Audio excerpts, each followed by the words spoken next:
Jeremy, I believe that some people are tuning into our stream, so you're good to go whenever you're ready.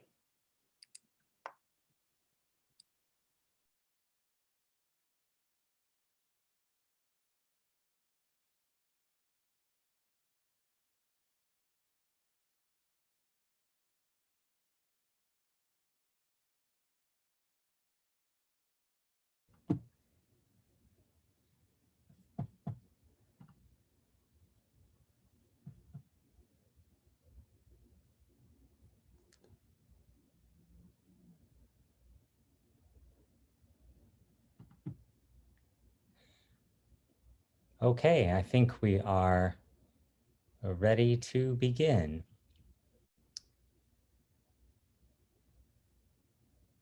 So Viet, if when you're ready and you turn your camera on, we can begin together.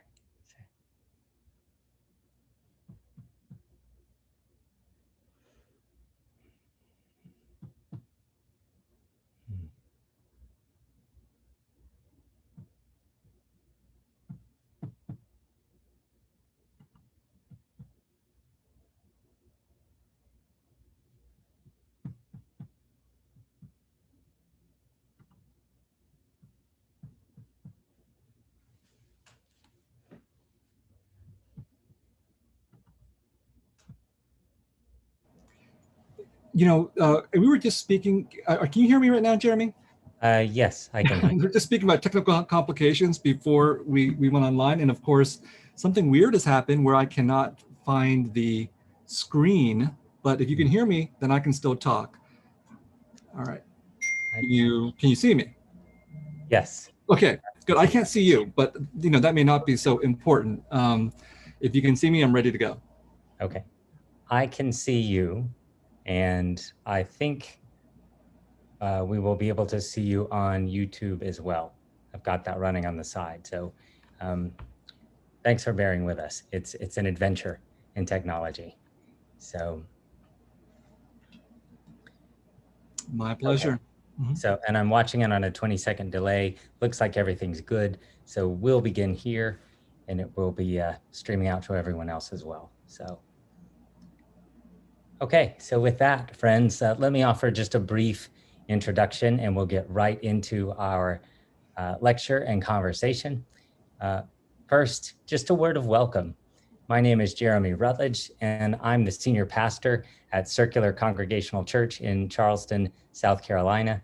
And it's my delight to welcome you back to our spring lectures in theology and ethics with Professor Viet Nguyen.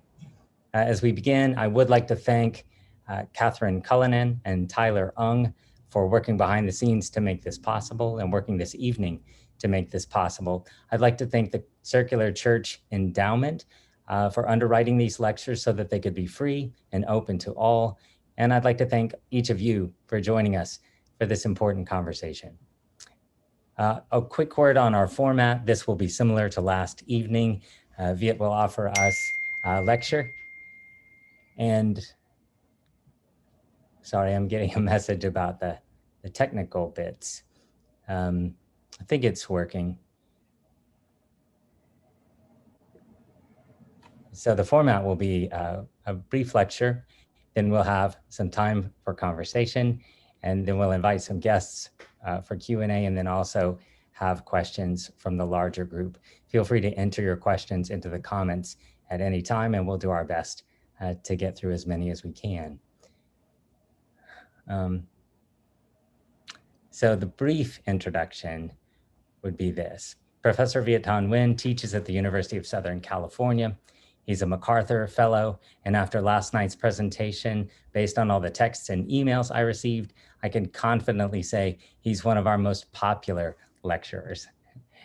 We were delighted and challenged to hear last evening's lecture, Being Asian American in a Time of Anti-Asian Violence. And we look forward this evening to continuing that rich conversation with a presentation on an ethics of recognition. So Viet, we're so glad that you're back with us, and let me turn it over to you now. Thanks for being here. Thanks so much, Jeremy. And like I said, I'm doing this without being able to see anybody. So if you need to get my attention, please say something. That's the only way I'll be able to find out what's going on. But everybody, thanks so much for being here today or coming back if you were there yesterday. And yesterday what I was talking about, besides this topic of being Asian American in a time of violence, was this claim that I was making that claiming Americanness for Asian Americans has some advantages and some problems. And today I want to address a different issue, which is something that I brought up yesterday as well, and I was going to elaborate on today, and that is this idea that Asian Americans and other people of color and other minorities, however you choose to define them, not just racially, populations like these have often tried to prove their humanity as a way of belonging to this country. And the argument I want to make is that proving humanity is itself a problem, and it's going to be related to my idea about what constitutes an ethical form of memory. And I want to start with my own memories, my own origins, which began when I became a refugee. And I still call myself a refugee, which can seem kind of odd because, as might be apparent, I've long ago made the transition from refugee to bourgeoisie, from camps to clubs. But my first memories began in a refugee camp. And what happened is that myself, along with 130,000 other Vietnamese people, fled from Vietnam in 1975 on the anniversary of this day, actually, April 30th, because we happened to be on the losing side of that particular war. And we ended up in the United States in one of 4 refugee camps. Mine happened to be Fort Indiantown Gap in Pennsylvania. And in order to leave one of these camps, you had to have an American to sponsor you.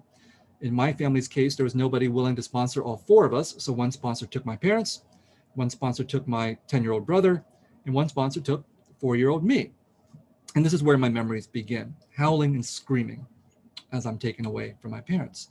Now, this was being done for our own good, to allow my parents the time to get on their own 2 feet. But of course, when you're 4 years old, you don't understand that that is what is happening. So I experienced that as an abandonment. And it was a very painful experience. And I think I've spent much of my life trying to put that behind me and thinking that I did, but I think it remained with me forever, stamped between my shoulders like an invisible stamp. And a few years ago, my own son turned 4 years old, and this was around the time of the so-called Muslim ban. And this was the occasion for me to look at him and see me and to reflect back on something that I had tried to forget, what that experience might have been like for 4-year-old me. But what was also different is that now I was a father and I could finally see my parents in that situation, something that I'd never thought about before, as self-centered as I am. What did my parents feel when their children were taken away from them? And thinking of myself as a parent, thinking of my own son, I thought there would be no circumstance in which I could imagine that I would allow my children to be separated from me. I couldn't imagine how painful that experience was. So thinking about our country's stance on refugees, on immigrants coming from outside of this country and coming from south of the border into this country. And of course, during the last few years, and even to this day, we see families being detained at our border, families being separated, children being separated, being put into detention camps, being lost in the bureaucratic system for months or years or indefinitely, as the case might be. I know that this experience will be forever traumatic and scarring for these children and their parents. And that is an experience. I mean, we call these people coming from the South, for example, into our border, across our border, illegal aliens, if we're being uncharitable, undocumented migrants, if we're being charitable, but we don't call them refugees. But I think they are refugees. And of course, this is a matter of classification and so on, and I'm going to talk about that. But in my case, I was lucky compared to these children and these families coming from south of the border, because I got to go home after a few months. My brother, who was 2 years old, didn't get to come home for 2 years. And that, he likes to say, is how we know mom and dad love you more. Don't feel too sorry for him, though, because 7 years after coming to this country with no English, he did graduate as valedictorian of his high school and went to Harvard University, which is apparently what you're supposed to do when you're Asian. So I call myself a refugee and not an immigrant because I think the distinction exists and is crucial to point out. Now, when you go to the United Nations High Commission on Refugees website, UNHCR, what you discover is that the population of people who are classified in this way as refugees and so on has grown tremendously in the last few years. According to UNHCR, in 2016, when I first started checking these figures, there were 66 million displaced people in the world. Now, the last time I checked a couple months ago, 79.5 million displaced people in the world. And of this, officially 26 million are classified as refugees, meaning people who are forced to move from one country to another. By that definition, I was certainly a refugee, and so were my parents. In coming to this country, it was a classification that I didn't spend too much time thinking about, but I think myself and many other people, in fact, do have some intuitive sense of what refugees are, and generally that perception is negative. That to be a refugee in this country and probably in other countries is to be stigmatized. And I have a very, some examples about how intuitive that feeling is. I know, for example, at a cocktail party, I should not say that I'm a refugee because there's probably no quicker way to kill a cocktail party conversation.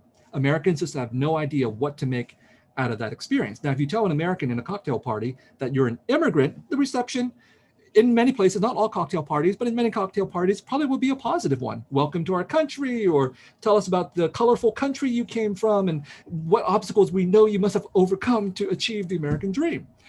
Refugee, different experience. I went to a high school in Boise a couple of years ago to give a talk to refugee students, to a refugee program. So I thought I would start off with an easy question and ask them, how many of you are refugees?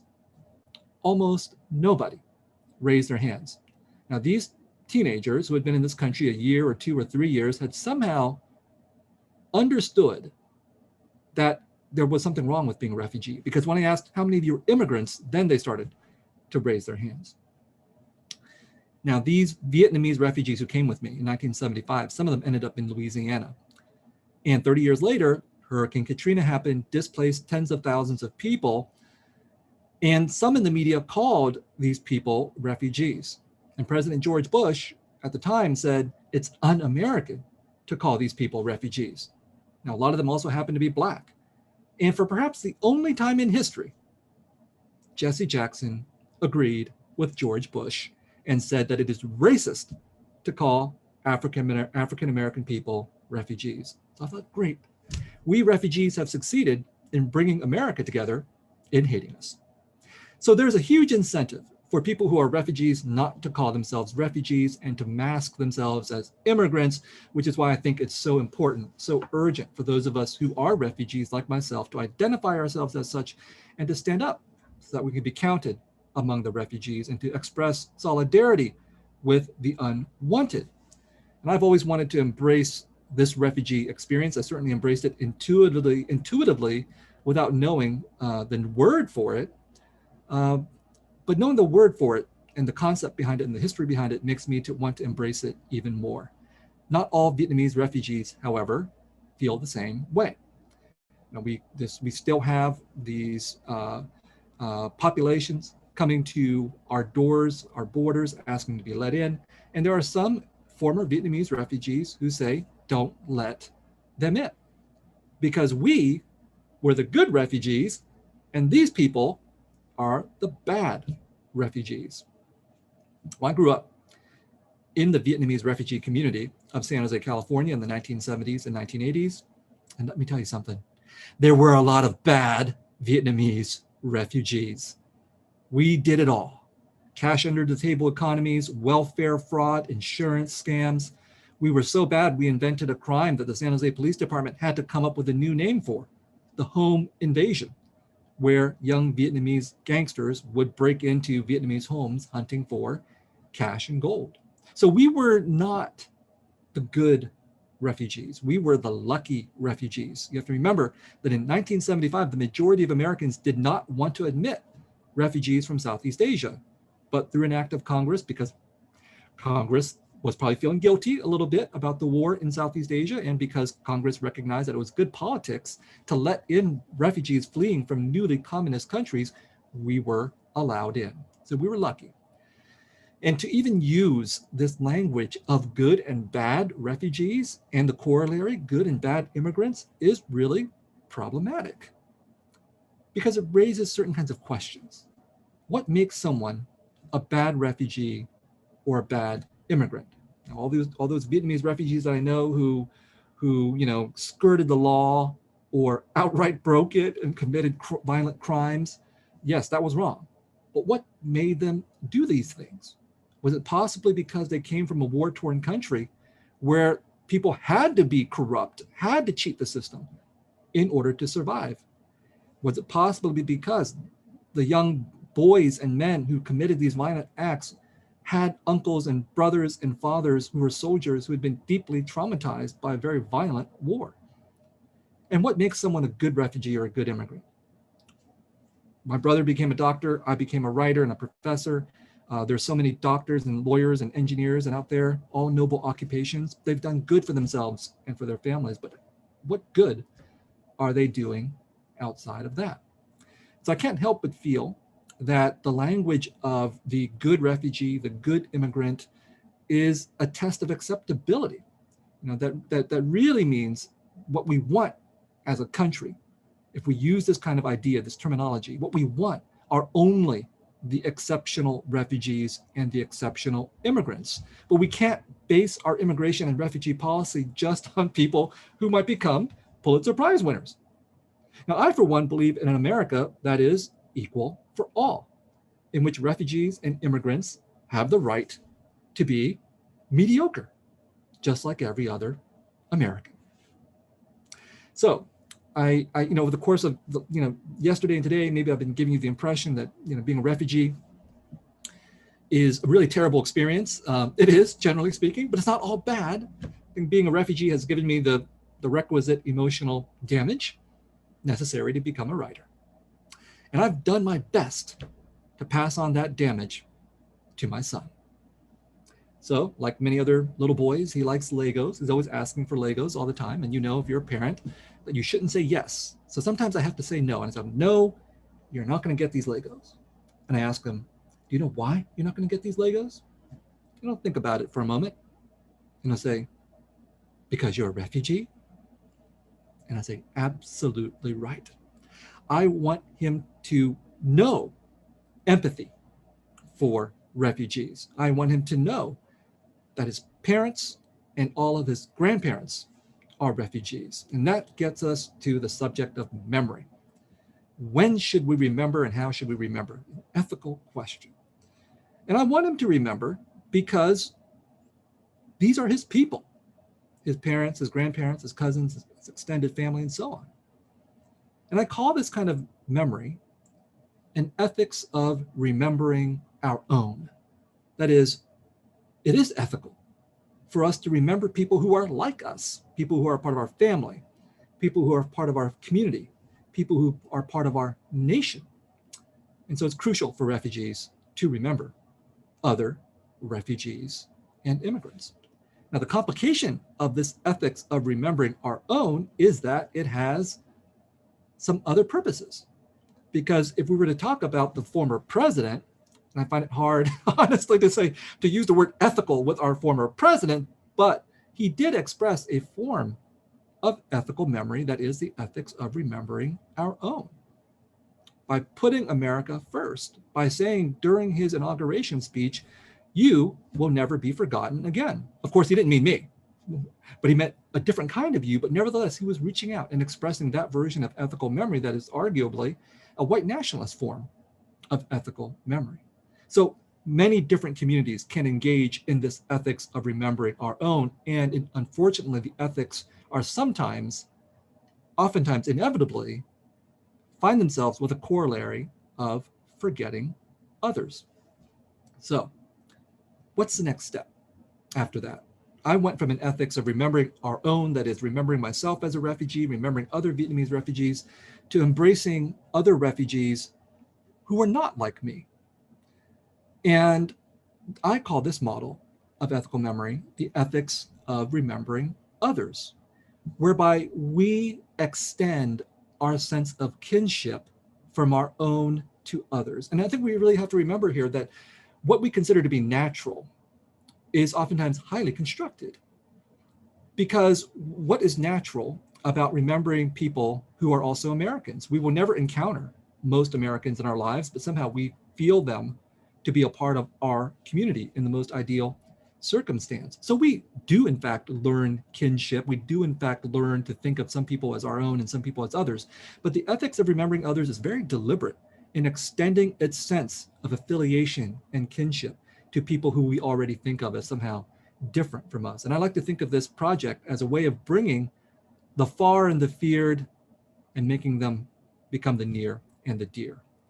And again, if we go back to the level of presidential ethics, if we think about Presidents Obama and Clinton and Biden, I think this is their model of ethical memory, remembering others.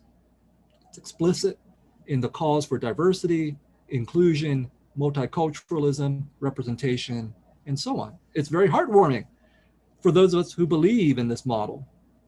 But there's a wrinkle, because somehow it's still possible to believe in this ethical model of remembering others and yet wage war. That is one of the paradoxical features of democratic presidencies, that they project a rhetoric of inclusion domestically and yet still continue to fire off drone strikes and authorize bomb strikes and all the rest. It's a militarized multiculturalism that characterizes the United States today. In the more optimistic sense, though, I think that if it's possible to hate those you've never met, then it's also possible to love those you've never met as well. And that's what drives the ethics of remembering others. So that is a model that is very common in literature. And the way that it's often expressed is around this idea of humanity. Like, you're human, I'm human, we're all human. Everything is wonderful. And the expectation, if you are an other, as I have been feeling myself for much of my life, the expectation for those of us who are others, when we speak to people at the center, the people who own power, who own the means of representation and production, the expectation is often that we will prove our humanity, since we have always been cast as the other, the far and the feared. And that's a temptation that's extended to those cast as minorities, racial minorities, sexual minorities, any kind of minority you can imagine in relationship to the powerful. And my stance is that we should not do that. We whose humanity has been put into question should not need to prove our humanity.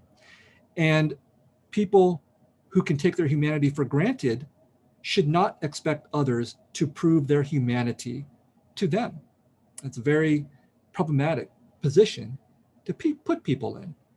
And that's what I wanted to do in my own work in Nothing Ever Dies, where I elaborate upon all these ethical memory issues, and then also in The Sympathizer and in The Committed, where I try to put into action at the level of a novel and art this dynamic of not wanting to prove humanity. I think improving humanity oftentimes will make other people feel comfortable with us. And by rejecting the need to prove humanity, we might make people uncomfortable. People who are not familiar with us might feel quite not sure what to do. And I think that's what happened with The Sympathizer, for example. In that novel, I set out to offend everybody, and judging from my hate mail, I succeeded. And if you heard my talk yesterday, and and the part of this talk today, it might be kind of clear why there are some Americans out there who would be offended by some of the things I have to say. But a lot of Vietnamese people are offended too. both both victorious Vietnamese, communist Vietnamese, and also the anti-communist Vietnamese here in the United States. And you might wonder why are they offended? Well, I think they are offended because whatever side of the war they fell in, they want to believe only in their own humanity. I think that's a very normal impulse, not unique to the Vietnamese people. I think Americans also want to believe only in their own humanity as well.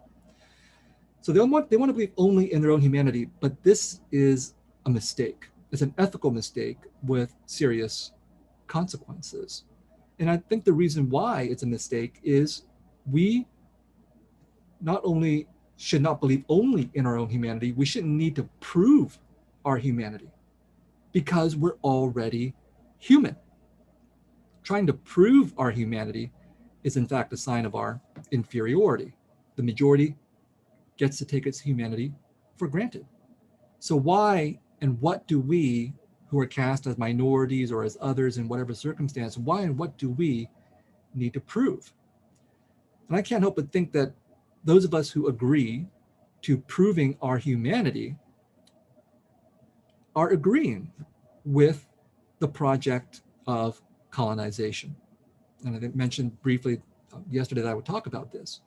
But Europe became the Europe that we know now by colonizing much of the world for 500 years, a project that the United States and obviously participated in as well. And the justification for this was around humanity. I mean, Europeans did not justify colonization by saying, we just want to go in there and rape and pillage and steal everything. They went in to other countries proclaiming their humanity and characterizing everyone else that they encountered as less than human. And the irony of this project of humanity was to allow Europeans to engage in all kinds of inhuman behavior. So when Europeans say civilizing mission and Americans say manifest destiny, the colonized sometimes hear conquest, genocide, slavery, and war. And what this means is that we are human and inhuman at the same time. It's not as if the European colonizers are only inhuman or only human as they would have liked to see themselves, but they were both. And so are we all. And so when Vietnamese people, in the face of war, conflict, and all these terrifying things that happened during that time, when they insist that they're only human, they're in fact denying the inhumanity that is inevitably a part of our humanity.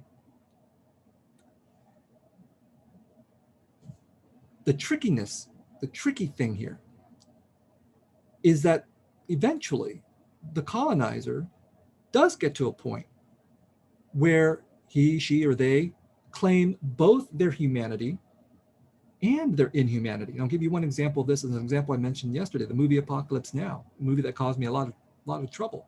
I mean, I actually really admire that movie because it does exactly this. It doesn't deny that Americans committed atrocities in Vietnam. In fact, it foregrounds the atrocities that Americans committed in Vietnam. And by doing so, it puts Americans at the center of that movie, but also by implication at the center of the story of the war in Vietnam. So on the one hand, Americans got themselves into Vietnam proclaiming humanity, that they were going to go in there and save Vietnamese people and give them freedom and democracy. And then when things went wrong, Americans then acknowledged that they committed atrocities. But the effect, whether it's claiming humanity or claiming inhumanity, is to keep putting Americans at the center of their own story. Again, a very human impulse, but because of American global power and soft power, Americans putting themselves at the center of their own story is Americans putting themselves at the center of the story of the war in Vietnam, which gets projected all over the world, becomes a global story. So I felt that our challenge as Vietnamese people, and specifically my challenge as a writer who wanted to write about this history, was to reject this need to prove humanity and to insist only on humanity for Vietnamese people, because being human only is a trap. It's a form of marginalization. because people who are only human might be endearing in some ways, but they're also only angels. They're only victims. And I don't know how many of you want to watch stories or read stories about angels and victims. Generally, I don't, because they tend to be kind of uninteresting. So to claim full humanity is to acknowledge inhumanity, and by doing so is to be able to put ourselves at the center of our story. That's what Coppola did in Apocalypse Now, and that's the project behind The Sympathizer. And the committed, not to apologize, not to claim humanity, not to prove humanity, but to be as inhuman and as human as the protagonists of movies like Coppola's, and really the protagonists of so much of American culture and literature. And this is what I call then the ethics of recognition, the final stage of memory, where we can finally recognize both our humanity and inhumanity, and the humanity and inhumanity of our enemies and our opponents. It's a kind of complexity that I think is obviously very useful for art, but also, of course, for politics as well. So I finished The Sympathizer. Who else was there left to offend? The French. So that's what The Committed does, the sequel, set in early 1980s. And of course, the French colonized Vietnam. And the United States came in the 1940s and 1950s and took over from the French. So the French civilizing mission simply became readapted into the mission of American exceptionalism. And these novels and my work in general is designed to contest the civilizing mission of American exceptionalism. That's why I think of my work as not being just about the war in Vietnam, not just about Vietnamese or Asian Americans, and not even just about trying to become a part of global literature or world literature. It would be great if that happened, but I think of my work as trying to perform an anti-colonial function, and hopefully also a decolonizing function as well, because I think that's our task. Those of us who live in colonizing countries like the United States, that if we want liberation and justice, emancipation, all these things that are crucial, that we have to think about these projects as part of decolonization, a project that's going to take a very long time, given that it took centuries of colonization to lead up to the society of inequality that we have now. So in the face of what I'm saying, I think that there is an unethical response that I've heard quite often. And that unethical response is an attempt to deny the inhumanity that is a part of this country. So there are many Americans who have written me, sent me letters, emails, and so on, that say, love it or leave it. And I think obviously the message behind that is we only want to think about the humanity of Americans, one version of the American story. We don't want to think about the complexities of humanity and inhumanity at the same time. And I think denying that complexity is unethical. And I think that the ethical response to the very complicated history of this country and its many peoples and its histories of inequalities, the ethical response is to acknowledge the complexity of this country, that it's a country of both beauty and brutality, and that it's a country that is marked by horror, but also eventually by hope. Thank you.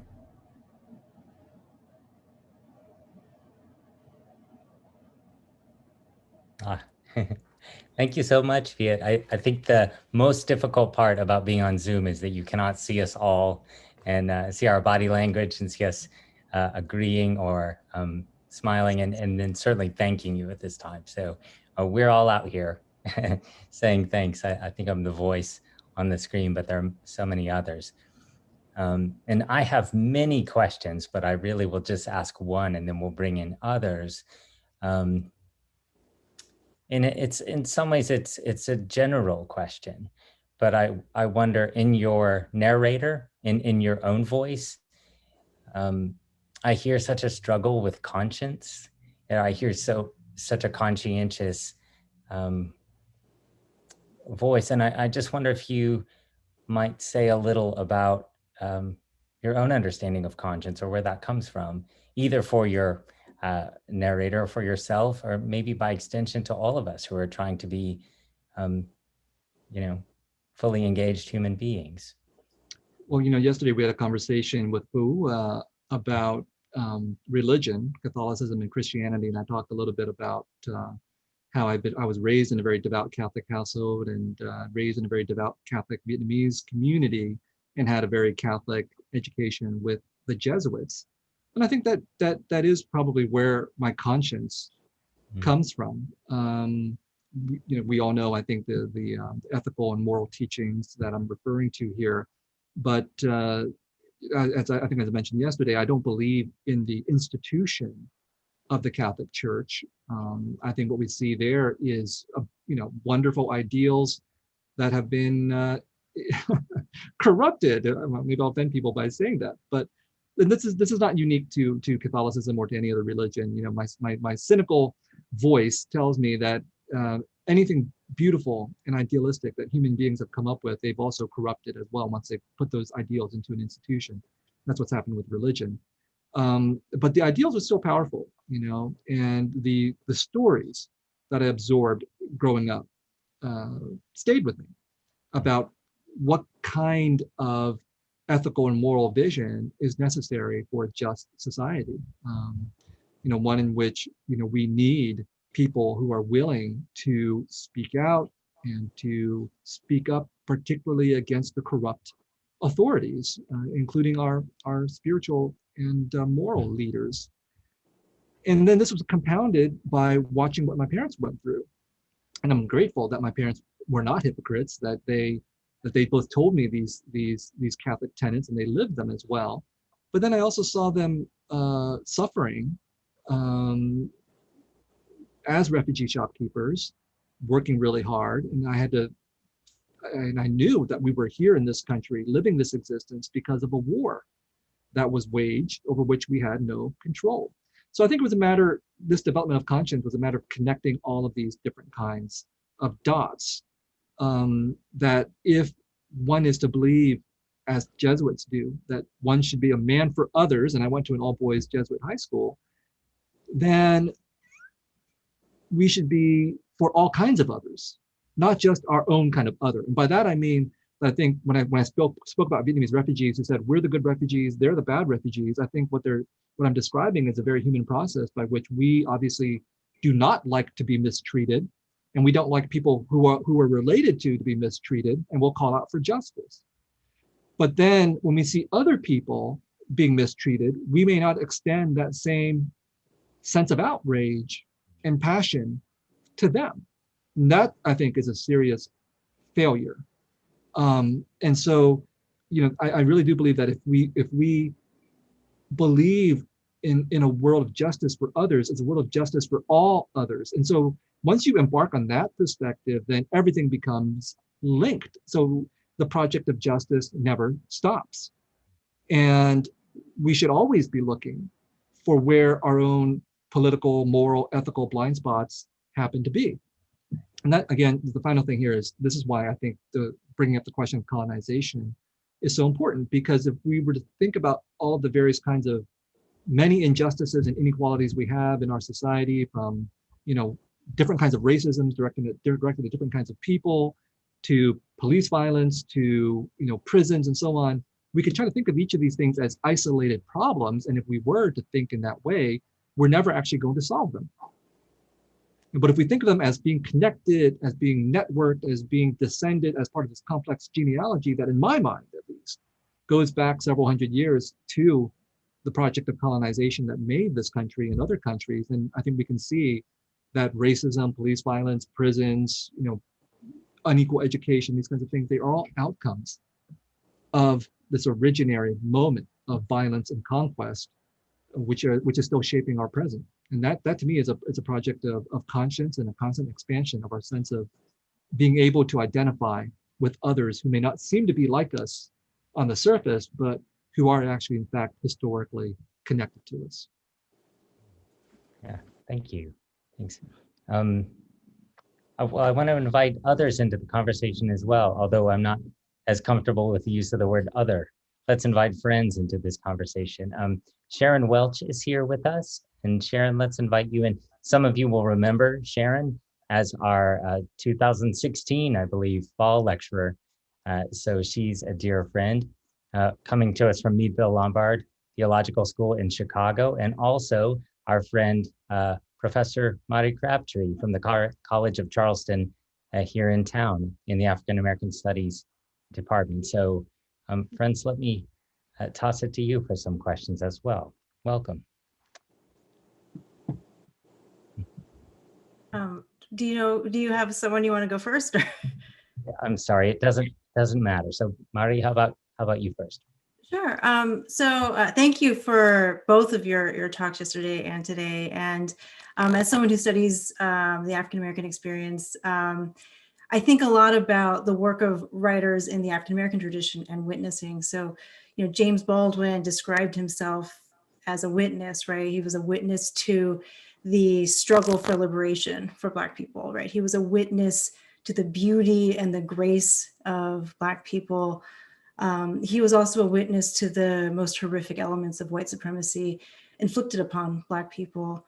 And even though he was, with civil rights leaders, often on the front lines, at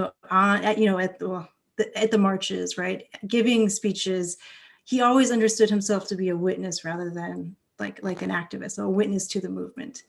And earlier this week, I got to see a lecture that Jesmyn Ward gave at Princeton, and she also invoked this idea of witnessing. And in particular, in her case, she was talking about like a heart-wrenching essay she wrote about the death of her husband last year, as well as a book that she published a while back called Men We Reaped, which is about the deaths of several young Black men, including her brother, who were really close to her. And she described what she did as witnessing. She said something along the lines of, they went through so much, and the least I could do was bear witness to who they were. So I wonder what you think of your role, your position, right, as someone who is a novelist, but also a scholar, but also a public intellectual, also an educator, in relation to these movements for decolonization. And I wondered if you would adopt a similar kind of language of witnessing to talk about your role and your position, similar to what Ward and Baldwin use, or if there's another framing that you prefer.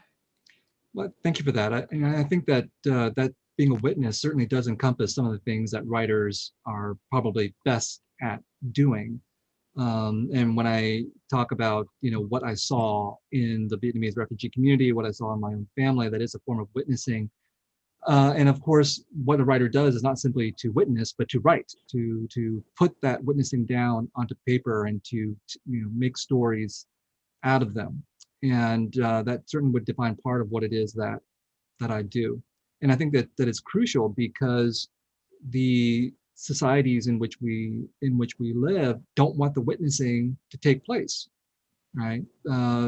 Witnessing, as we saw with the George Floyd murder, witnessing was crucial in the revelation of what it is that Black people had experienced many times over and over again in so many different ways, but that Black people had such a hard time persuading non-Black people to believe in until they had this eyewitness testimony that was available. So there's a way in which that is really crucial. And of course, when it comes to the war in Vietnam, there's so many things that were witnessed by people that have never made it into stories, into movies, into historical accounts, and so on. And the more powerful are still the ones who have a greater capacity to take what they've seen and turn it into something that other people have to see as well. So when I think about my work in that way, I also think that there's other things besides witnessing that I feel like I should be obligated to do. When I was in college, I was also an activist doing things like marches, protests, getting arrested, this kind of thing. And I think that for me, there was always a sense of some inadequacy around witnessing. Like, is that all we can do? And I don't want to dismiss the work of writers at all.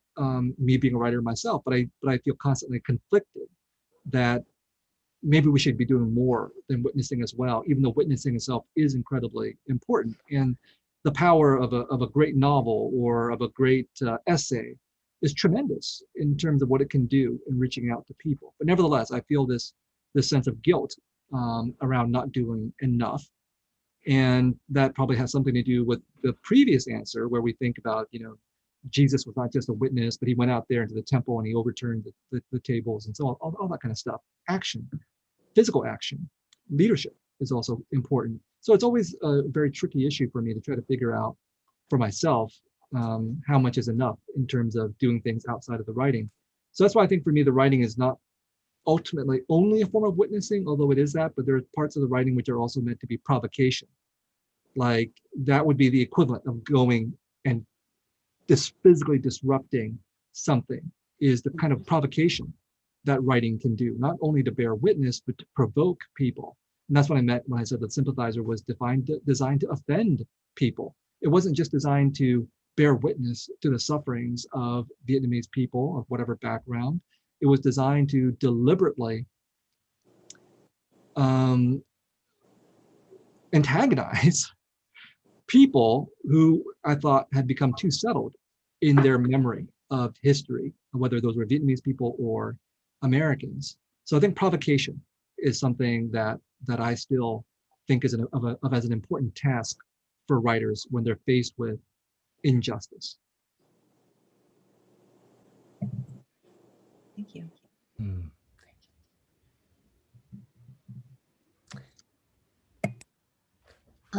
Professor Nguyen, I'd like to build on that and do it in a way by quoting you from your book, one of the things that I found so powerful.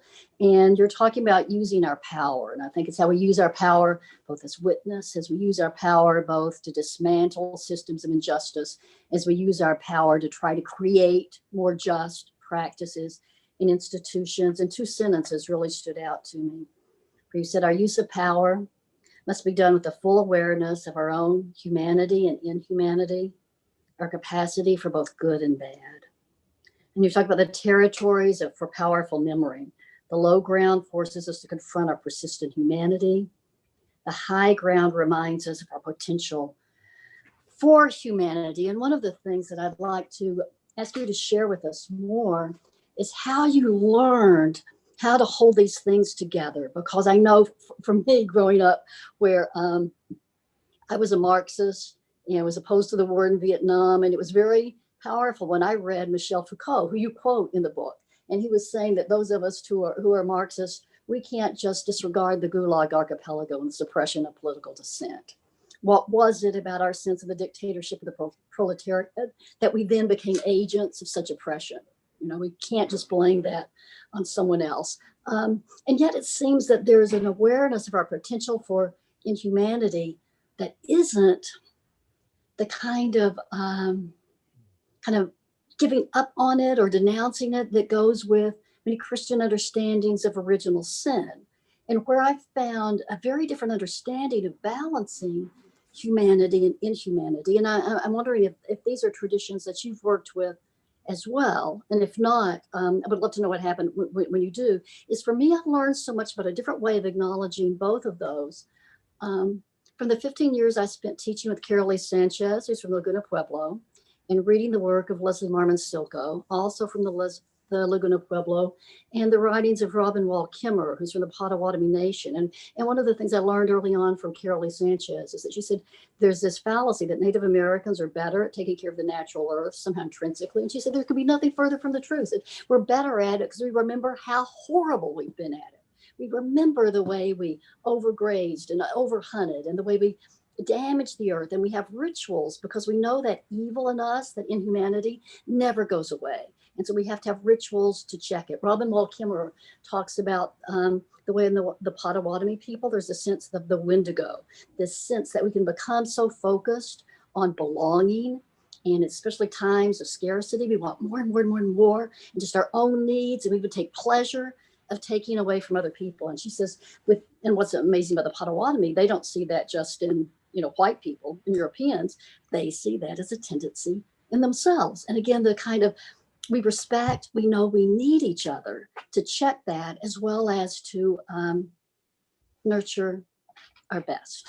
And so my question is, how did you come to this complex both and honesty, healing, hope, recognition of our persistent inhumanity and our potential for a more expansive humanity. Thank you. That was a beautiful question. I think partly through a kind of cynicism, like part of the literature that I like to read is cynical literature that says, hey, there are all these beautiful human ideals out there that lead us into, creating these institutions, for example, or doing things like fighting wars, which are conducted with all this, and wars and revolutions, which are conducted with all of these amazing, lofty kinds of ideas and rhetoric. And then look what happens. I mean, inevitably, these idealistic endeavors descend into bloodshed and corruption and murder and all kinds of terrible things. So that perspective already exists in our artists, and I think it's really, really valuable that we have these people who are willing to not just be the witnesses, but also be the provocateurs. So I respond very strongly to that kind of aesthetic tradition, and that aesthetic tradition is not easily reconciled with ideology. And so this is the interesting conundrum for any artist who would like to think of herself, himself, themselves as being politically engaged. And that reality is that, artists are not the same as politicians and revolutionaries and activists. Oftentimes, if you're on the political front, you're fighting, you are enacting an ideology and trying to realize it. And you are just as susceptible, as in the examples you brought up with indigenous peoples, you are just as susceptible to blindness, blind spots, and failures, and so on, based on the very set of beliefs that motivate you. And so the artist has to, I think, even when they're being witnesses and they're being provocateurs or even participants in political movements, they have to be aware of this and be ready actually to turn against their own movements once their movements are successful and become the institution, because inevitably the institution will get corrupt. And then for me personally, I felt that I in looking at my own history coming out of Vietnam, and like somehow intuitively, in my case, turning towards a leftist tradition, I had to reconcile that political orientation with what happened in Vietnam, which is that, again, both sides, both the anti-communists and the communists, committed atrocities. And the communists were, fairly brutal about the things that they did in the name of noble ideals, liberating the country, unifying it, and so on, throwing off colonialism. They committed murders and massacres and all the rest of these kinds of things. And in the aftermath, they built re-education camps and threw in everybody who disagreed with them in there. And these things are wrong. I don't think these things are justified in any way, no matter what kind of lofty ideals that you're using. And so I had to sort of try to think about how to reconcile my own sense of political idealism with the understanding that here were all these other political idealists who had to, or felt they had to, do these terrible things to make their revolution come true.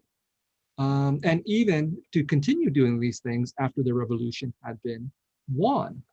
And so in school, of course, I was reading people like Frantz Fanon, and his arguments that violence is necessary for decolonization in the wretched of the earth. And again, I was trying to reconcile the theory that he was espousing and the philosophy with this question, well, what would that mean if you actually enacted that? And of course, we did see what that meant in Algeria when that was enacted, and we see it in Vietnam. And so I think that is my explanation for getting to this answer about an ethics of inhumanity and of recognition, which means that we should be forever skeptical of power and ideology. Again, not just the power and ideology of those people we oppose, but the power and ideology that we ourselves have and are trying to reach, because we shouldn't believe ourselves to be beyond the inevitability of human corruption. And so it's really in the novel The Committed that I wrestle with these things, because the idea of being a committed writer has always appealed to me, as I think it's probably fairly obvious by now. And yet there's a danger in commitment, that the really committed are not capable of seeing where they could be wrong. And that makes them both very, very powerful, but also potentially extremely dangerous people. And commitment taken to the real extreme becomes a kind of insanity. And so in the committed, that's what I take on. For example, if we look at what happened in Southeast Asia, what happened in Vietnam was not even the worst by any measure. What happened in Cambodia, right next door, was commitment taken to the insane extreme. And I'll just point to the work of Ritipan, the Cambodian filmmaker and writer, who I think is the greatest witness we have to the Cambodian genocide. You would expect, he was a survivor of the genocide, and you would expect someone like him, who lost most of his family to the Khmer Rouge, to simply condemn the Khmer Rouge. But instead, what he says in his film The Missing Picture and his book The Elimination, both of which I highly recommend, when he looks at one of these Khmer Rouge cadres, the man who was in charge of a prison camp that tortured and killed 17,000 people, he says, this man, Doik, he's not inhuman. He's all human. He is man. And Cambodia belongs at the center of human history because of what happened during the Khmer Rouge genocide. So not because of all the beautiful things that the Khmer people did, but because of the inhuman things that happened under the Khmer Rouge Revolution. That, Ritipan says, is humanity, is the universality of French Enlightenment thinking, crossed with communism, crossed with whatever was native to Cambodia. That's what happened. That's what happened. And there's no denying both the inhumanity and the humanity of this at the same time. So that's a really horrible, really powerful and horrible truth that I think Ritipan came up with, and one with which I fully agree. Thank you for that.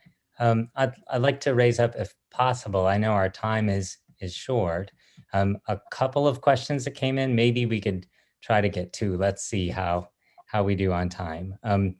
One comes from Sue Turner, and it starts with something from Nothing Ever Dies. And she uses the quote, being a victim is a masked power that compels guilt on the part of the rescuer or the one who feels pity, but is also a trick played on the victim for the victim's supposed benefit. To see oneself only as a victim simplifies power and excuses the victim from the obligations of ethical behavior in politics, warfare, love, and art. And her question, she says, Fox News and the right-wing media have been very effective at convincing white men and women, especially white men, that they are victims of opportunities lost unjustly to others, and that their culture has been somehow canceled. She'd like to know what your reaction might be to the majority of power holders convincing themselves that they're victims, and how that affects power relationships in the US. Well, I think that's true. I mean, the way that Sue has depicted it, it's amazing how even the most powerful like to think of themselves as victims. I don't know.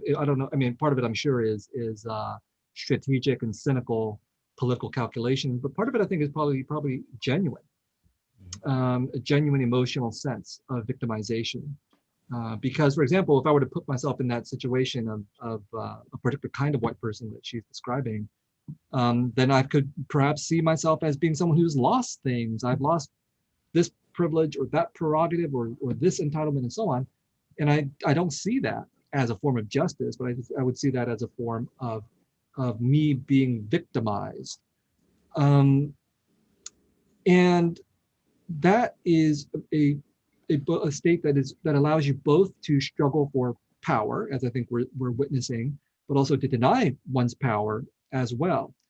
And it's not that we're seeing this somehow happening completely anew at this moment. It's happened before.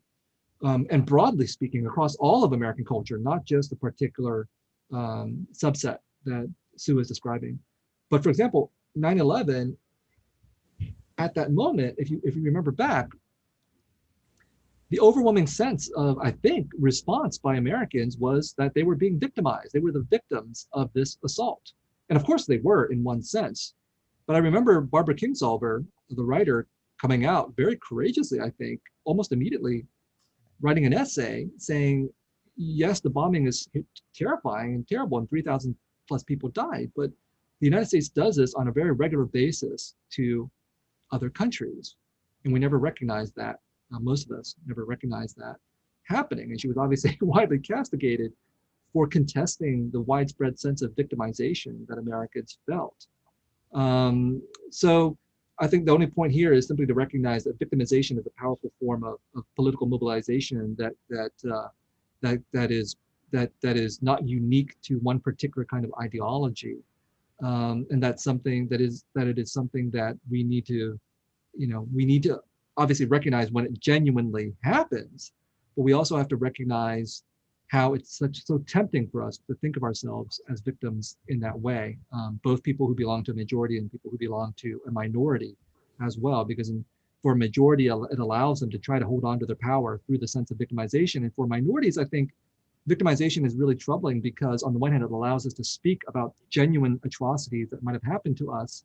But on the other hand, there is a sense in which, the general critique of victimization in that it renders us feeling powerless is also true. And it obscures how even among the subordinated populations, I don't know of anybody who's very, very few instances I can think of where people are completely powerless. What we see in subordinated populations is unfortunately that the victimized, the ones who are marginalized, with whatever power they still have left, can use that power to victimize others right next to them. And that is something that is obviously, one of the unpalatable consequences of victimization, and goes back to my earlier argument. It doesn't make us more human. It doesn't make us better people. It can make us worse people as well. So we have to guard ourselves against that, no matter what situation we find ourselves in. Well, and thank you. I know we are short on time, a little over time. One person had, our friend Bill Epps had tried to ask a question last evening and we ran out of time. And I'd hate to do that again. If his question, if we have time for just one final question, he had asked, when you were struggling with Apocalypse Now, how did Conrad and Heart of Darkness perhaps help you? Or there may be anti-colonial writers that you would like to reference, but it's, I think, a question about that kind of dialogue between artists, perhaps.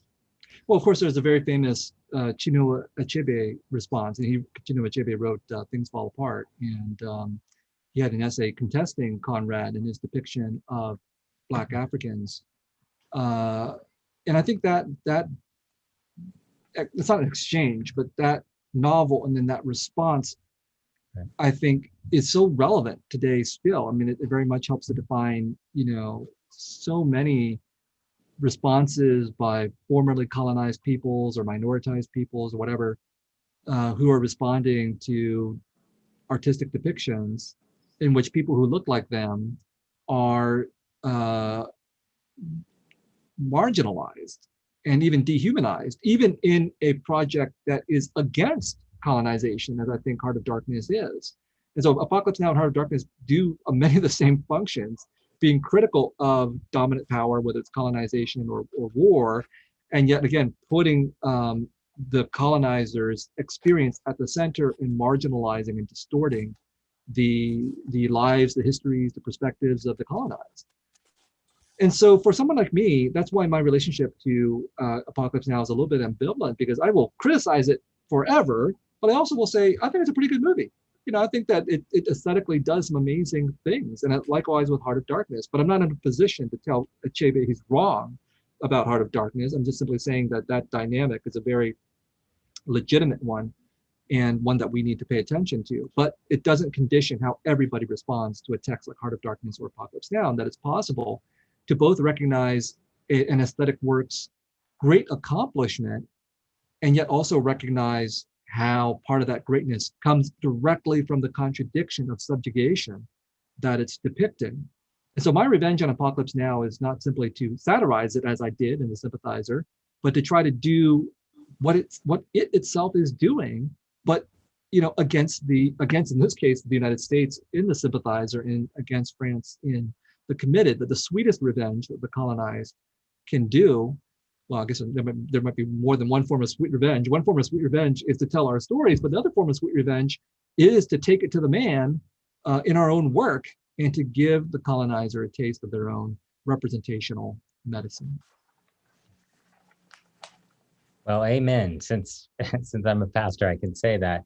I wanted to just thank everyone for joining us for this conversation. Mari Crabtree, Sharon Welch, thank you for being with us. And special thanks to Professor Viet Nguyen for helping us begin the work of decolonizing our imaginations and developing an ethic that follows from it.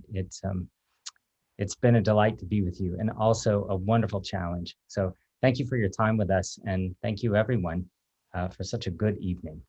Thank you, Maria. Thank you, Sharon, for engaging with Yeah. me. And thank you, Jeremy, for having me here with the congregation. And thanks to all of you for listening today and yesterday.